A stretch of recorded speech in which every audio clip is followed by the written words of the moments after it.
Flight Day 9 of the flight of Space Shuttle Discovery was a day that saw most of the activity take place inside the newest pressurized module of the International Space Station, the Permanent Multi-Purpose Module, which was installed on the underside of the Unity node earlier this week.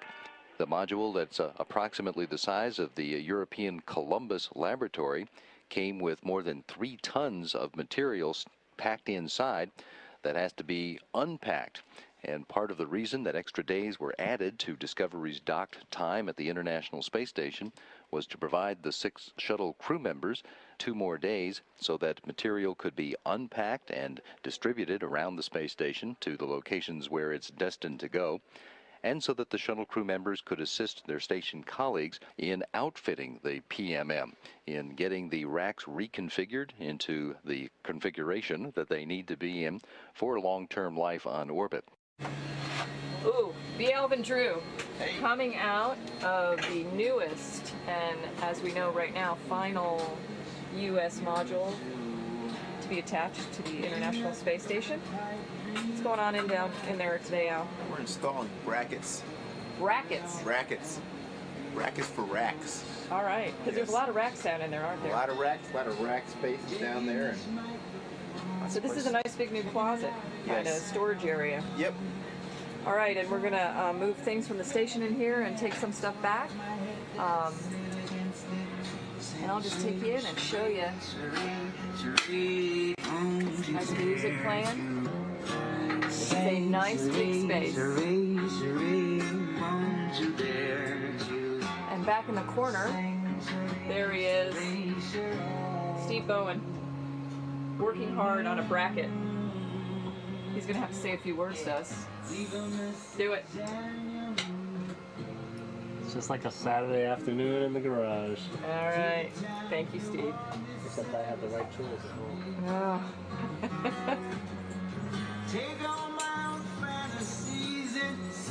The lovely Katie Coleman entering the PMM. With tools. Ooh, maybe it's the right tools. Well, we're trying. In the Melfi to Glacier transfer of samples. It's cold. Very cold. And it's got some ice packs. We're going to put these in this little bag here. And then we're going to collect some samples and move them out of Melfi, the big freezer on the space station, and over to the little freezer that we just moved onto the space shuttle to bring home. Okay, back at Melfi. Here's one of the cool things at Melfi. Very refreshing. A little frost. Like a cool mountain stream. We're back in the PMM. Yes. There's action going on in here. There's so much action. Look, every corner you go to, there's somebody working on a rack. This is Al again. Al. I'm not doing anything. He's not doing anything. I just finished that bracket over there. Okay. Yeah. Move along. Steve. Look, he's still in that same corner where we left him the last time. It's a beautiful thing. He finds ways to occupy himself. I'm not doing anything. Just don't tell anyone. Misha. Unbelievable. Misha. Minutes and minutes, and I've almost got 1 out of 6. And then okay. All right, we're in the lab again. And one of the questions we're getting a lot is, where is Robinaut? Well, Robinaut is in here. This is his packing box. We've moved it from the PMM, which was the new module that we brought up, where he was it was stowed for, I don't know, at least 4 months back at Kennedy Space Center while waiting for launch. So I'm sure that Robinaut is anxious to get out of this box. Either today or tomorrow or the next day. One of these days, Robinaut will be set free. For Commander Lindsay, what do you do for fun in microgravity, and do you have any special tricks you like to do?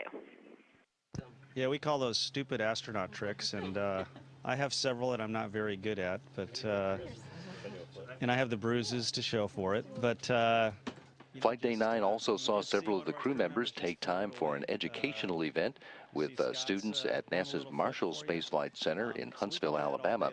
And late in the crew's morning, all 12 crew members, shuttle and station crew members alike, gathered together for a joint news conference to respond to questions about the progress of their flight and the future of human space exploration posed by reporters all around the United States as well as those in Italy.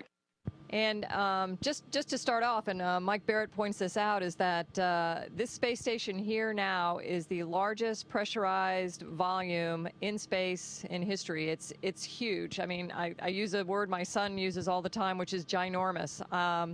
We have 12 people up here now, and honestly, if we spread ourselves out, you could spread across this vehicle and not see another person. It's that big. I think volume-wise, equivalent to the interior of a 747 or a little bit bigger, and it's just really, really impressive to know that as a volume and a total volume workspace, we can use every single one of the walls and every single one of these modules in a way that we just can't do on the ground. And so it makes for a really wonderful resource for science and living and just being up here floating around. It's great.